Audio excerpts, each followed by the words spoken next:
Blueprint 21, maîtrise de la mémoire. Chapitre 1, je suis l'architecte de mon palais de la mémoire vivante. Je m'installe dans le silence et je sens le monde extérieur se dissoudre. L'attention se retire de la périphérie et plonge à l'intérieur, dans le vaste espace derrière mes yeux. Pendant des années, j'ai perçu ma mémoire comme un lieu passif, un grenier encombré où les souvenirs s'entassaient au hasard, recouverts de la poussière du temps. Je peux encore sentir l'écho de cette croyance, une anxiété subtile, la peur de perdre une information, la frustration d'une recherche vaine dans des archives désordonnées. Cette métaphore était une cage, et aujourd'hui, avec un calme absolu, je la démantèle. Je déplace ma conscience et je ressens un changement fondamental. Le grenier sombre et chaotique s'effondre en lui-même, sa poussière balayée par un souffle nouveau. À sa place, un espace infini s'ouvre. Je suis debout, non pas dans une pièce, mais dans le vestibule d'une architecture mentale illimitée. Le sol est d'un marbre lisse et frais sous mes pieds. Les murs sont faits d'une substance lumineuse qui respire, et les plafonds s'élèvent jusqu'à des hauteurs vertigineuses où tourbillonnent des nébuleuses de pur potentiel. Ce n'est pas un lieu de stockage, c'est un lieu de création. Ce n'est pas un entrepôt, c'est un palais, mon palais. Et je ne suis pas un archiviste passif, je suis son unique architecte. Je ressens cette identité s'ancrer dans chaque fibre de mon être. C'est une certitude froide, solide et inébranlable. Je suis celui qui conçoit les salles, qui trace les couloirs, qui choisit l'emplacement de chaque œuvre d'art. Car c'est ce que sont les informations. Pas des fichiers plats, mais des sculptures vivantes et tridimensionnelles. Chaque concept est une statue de bronze, chaque visage un portrait à l'huile, chaque formule une structure cristalline complexe. Je suis celui qui décide de les placer dans la galerie des principes, le salon des visages familiers ou la bibliothèque des connaissances techniques. Mon esprit n'est pas un disque dur qui se remplit. C'est un espace architectural qui s'agrandit et s'embellit à chaque nouvelle création que j'y installe. Il n'y a aucune anxiété ici, seulement la joie sereine de la construction. Je sais que chaque chose que je choisis de mémoriser aura sa place. Une place conçue par moi, pour moi. Et je peux y retourner à tout moment. Non pas en cherchant, mais en marchant le long de couloirs que j'ai moi-même dessinés. Chapitre 2. Je comprends les principes fondamentaux de l'encodage neuronal.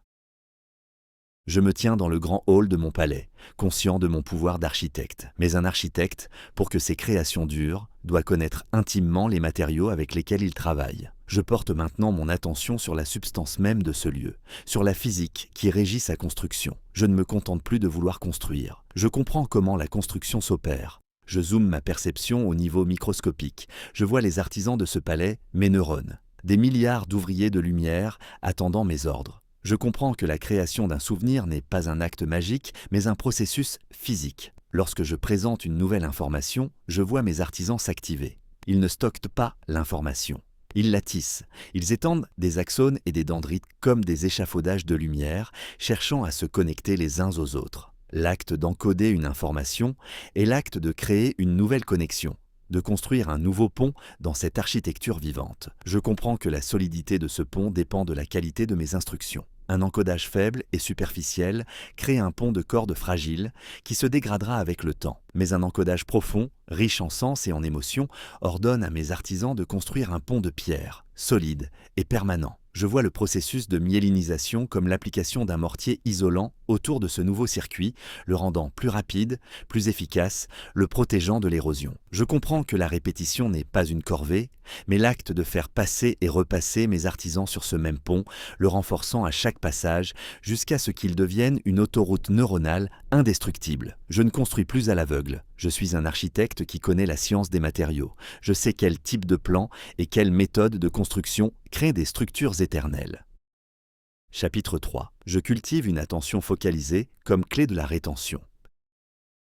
Debout dans mon palais, je comprends ces lois physiques. Je suis prêt à commander la prochaine construction. Mais mes artisans neuronaux, aussi compétents soient-ils, ne peuvent travailler que là où il y a de la lumière. Dans l'immensité de ce palais, il n'y a qu'un seul projecteur, et j'en suis le seul opérateur. Ce projecteur est mon attention. Je sens le poids et la texture des commandes de ce projecteur mental. Je peux le sentir pivoter, son faisceau glissant à travers les vastes salles de ma conscience. Le monde extérieur est un assaut constant, cherchant à détourner ce faisceau, à le fragmenter en 1000 éclats de lumière inutiles. Je ressens ces sollicitations pour ce qu'elles sont, des tentatives de sabotage de mon œuvre architecturale. Avec une décision calme et souveraine, je reprends le contrôle total. Je saisis les commandes et je stabilise le faisceau. Je le resserre, passant d'une lumière d'inondation diffuse à un spot chirurgical, intense et cohérent. Tout ce qui se trouve en dehors de ce cercle de lumière s'estompe dans une obscurité douce et non menaçante. Cela n'existe plus pour moi. Seule la zone illuminée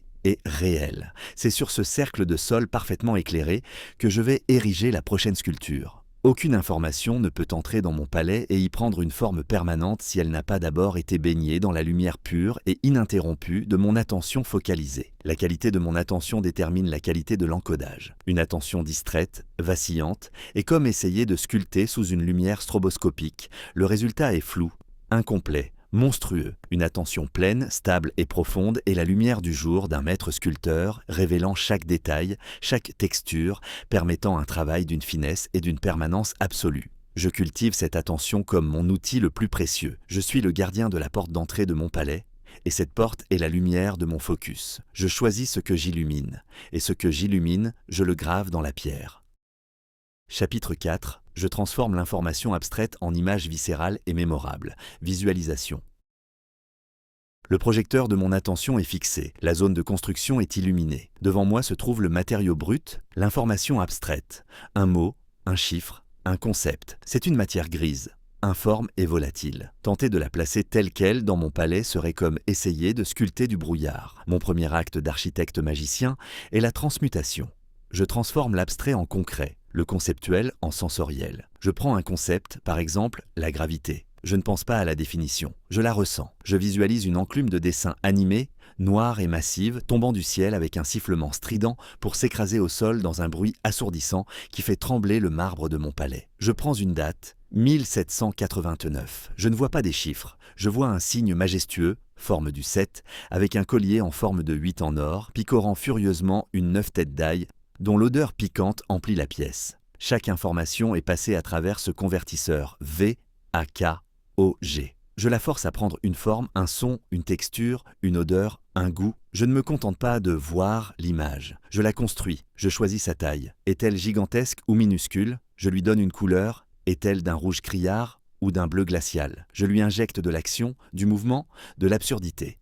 Car mon cerveau n'est pas conçu pour retenir le banal, mais pour se souvenir de ce qui est extraordinaire. Le bizarre est un crochet mnémonique puissant. Je ne lis plus les informations, je les vis. Je deviens le réalisateur d'un film intérieur dont chaque plan est une donnée encodée. Ce processus est délibéré, systématique. C'est l'alchimie fondamentale de la mémoire. C'est ainsi que je crée les sculptures vivantes qui peupleront mon palais.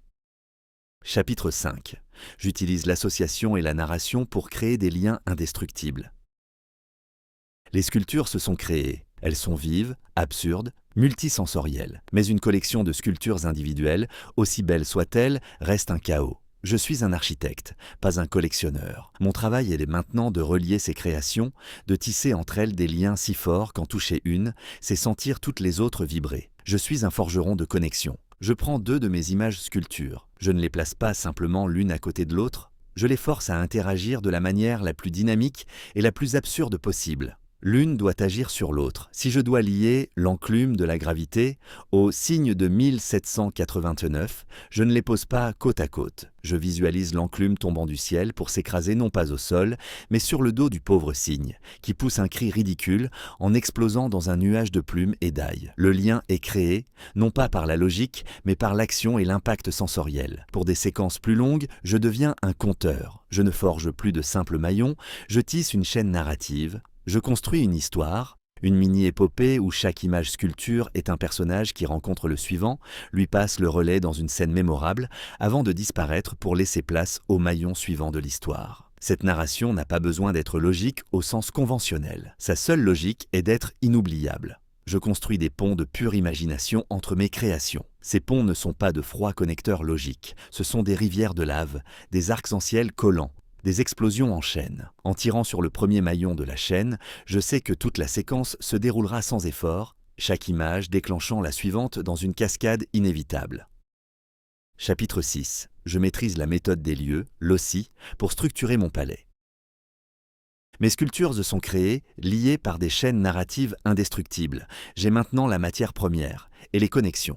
Il me faut l'architecture elle-même, les murs, les salles, les couloirs. Il me faut la structure qui abritera et organisera mes créations. Je maîtrise la plus ancienne et la plus puissante des techniques architecturales, la méthode des lieux. Je ne crée pas mon palais à partir de rien, je le fonde sur une structure que je connais déjà intimement. Je sélectionne un lieu de ma mémoire physique, ma maison d'enfance, mon trajet quotidien.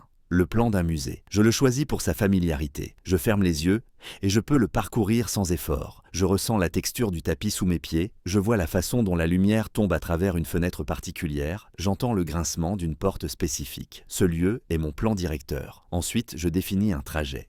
Un chemin logique et immuable qui traverse ce lieu. Je pars toujours de la porte d'entrée, je tourne toujours à droite dans le couloir, je passe devant le premier meuble, puis le second, puis le troisième. Je numérote mentalement chaque emplacement, chaque locus, le long de ce parcours. Celles-ci sont les socles sur lesquels je vais maintenant installer mes sculptures. Le processus devient d'une simplicité et d'une puissance redoutable. Je prends la première image de ma chaîne narrative, l'enclume s'écrasant sur le cygne, et je la place sur le premier locus, le paillasson de mon entrée. Je la vois, je l'entends, je la sens là, de manière vivace. Puis j'avance vers le deuxième locus, le petit meuble dans le couloir, et j'y place la deuxième scène de mon histoire. Je continue ainsi, déposant chaque maillon de ma chaîne narrative sur un emplacement successif le long de mon trajet familier. Pour me souvenir, je n'ai plus à chercher l'information. Je me promène simplement dans mon palais. Je suis mon trajet, et à chaque locus, la sculpture que j'y ai placée m'attend, vivante et claire, prête à me raconter son histoire et à me mener à la suivante. Je ne mémorise plus, j'organise l'espace. Chapitre 7, j'optimise la consolidation par le rappel actif et la répétition espacée. L'architecture de mon palais est conçue, les premières salles sont peuplées de sculptures vivantes, installées le long de parcours familiers. La construction initiale est un succès. Mais je suis un architecte avisé, et je sais que même la pierre la plus solide a besoin de temps pour prendre. Les connexions neuronales initiales, bien que vives, sont encore malléables. Pour les graver de manière permanente dans la structure de mon cerveau, je dois les consolider. L'ancien moi aurait relu ces notes, ce qui équivaut à regarder passivement les plans de l'architecte. C'est inefficace. Je choisis une méthode active. Je force les artisans de mon esprit à reconstruire la structure de mémoire. Je pratique le rappel actif. Je me place mentalement à l'entrée de mon palais, je ferme les yeux et je refais le chemin. Je ne consulte aucune note. Je me tiens devant le premier locus et je pose la question. Quelle sculpture ai-je placée ici ? Je ressens ce bref instant d'effort, ce moment où mes circuits neuronaux doivent s'activer pour retrouver l'information. C'est cet effort même qui est le signal de consolidation. Chaque fois que je tire l'image de ma mémoire, le chemin neuronal qui y mène est renforcé. C'est comme si mes artisans repassaient sur les soudures du circuit, les rendant plus épaisses, plus conductrices. Je ne me contente pas de le faire une seule fois. Je deviens le stratège de ma propre consolidation. J'utilise le principe de la répétition espacée. Je comprends que le meilleur moment pour renforcer un souvenir est juste avant que je ne sois sur le point de l'oublier. Je ne me promène pas dans mon palais toutes les 5 minutes.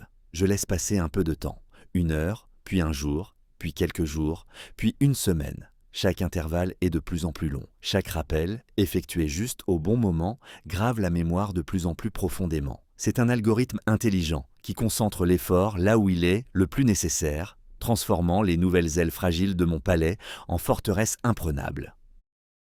Chapitre 8. Mon rappel est instantané, précis et sans effort. Les cycles de consolidation ont fait leur œuvre. Les chemins à travers mon palais, d'abord de simples sentiers, sont devenus des autoroutes pavées de lumière. Le processus de rappel change de nature. L'effort initial, délibéré et conscient, se dissout pour laisser place à une nouvelle qualité, l'instantanéité. Je n'ai plus besoin de me placer consciemment à l'entrée de mon palais et de commencer la promenade. Le simple déclencheur, une question, un mot, un besoin, agit comme un téléporteur. Instantanément, ma conscience est transportée au bon endroit, dans la bonne salle, devant la bonne sculpture. L'information n'est plus retrouvée, elle est simplement là. C'est un sentiment de présence totale. Je peux la voir, la sentir, l'entendre dans tous ses détails absurdes et sensoriels. Le rappel devient précis. Parce que j'ai encodé l'information sous une forme riche et non ambiguë, il n'y a pas de confusion. Je ne me souviens pas d'une sorte de volatile. Je vois le cygne blanc avec son collier en or en forme de 8. Je ne me souviens pas d'un truc lourd. Je sens le poids de l'enclume et j'entends son sifflement. Il n'y a pas de flou. Il n'y a que la clarté cristalline de la sculpture que j'ai moi-même créée. Le rappel devient sans effort. Il n'y a plus de friction cognitive, plus de mots sur le bout de la langue. L'accès à l'information est aussi naturel et automatique que de lever la main. C'est une compétence qui est descendue du conscient à l'inconscient. Mon palais de la mémoire est devenu une extension intuitive de mon esprit. Je n'y pense plus, je l'utilise. Ma confiance dans ma mémoire est absolue. Non pas parce que je crois être doué, mais parce que je sais que j'ai construit l'architecture pour qu'elle soit infaillible. Chapitre 9. Je nourris mon cerveau pour une performance mnémonique maximale. Je suis l'architecte, le maître de la structure et du processus. Mais mon magnifique palais, avec ses circuits de lumière et ses sculptures vivantes, repose sur un terrain biologique, le cerveau physique. Un architecte qui ignore la géologie sur laquelle il construit est un insensé. Je porte maintenant mon attention sur les fondations physiques de ma mémoire. Je choisis de nourrir mon cerveau avec une intention et une précision absolue. Je comprends que mon cerveau est un organe incroyablement gourmand en énergie et en nutriments. Je ne peux pas exiger de lui une performance de pointe si je lui fournis des matériaux de mauvaise qualité. Je fais de mon alimentation un pilier de ma stratégie mnémonique. Je visualise les aliments que je consomme. Les acides gras oméga 3 deviennent des briques littérales qui construisent et réparent les membranes de mes neurones, rendant les signaux plus fluides. Les antioxydants des fruits et légumes sont une armée de protecteurs qui patrouillent dans mon palais, neutralisant le stress oxydatif qui voudrait faire rouiller mes circuits. L'eau est le liquide de refroidissement essentiel qui maintient le système à une température de fonctionnement optimale. Je choisis délibérément de fournir ces matériaux de construction de première qualité.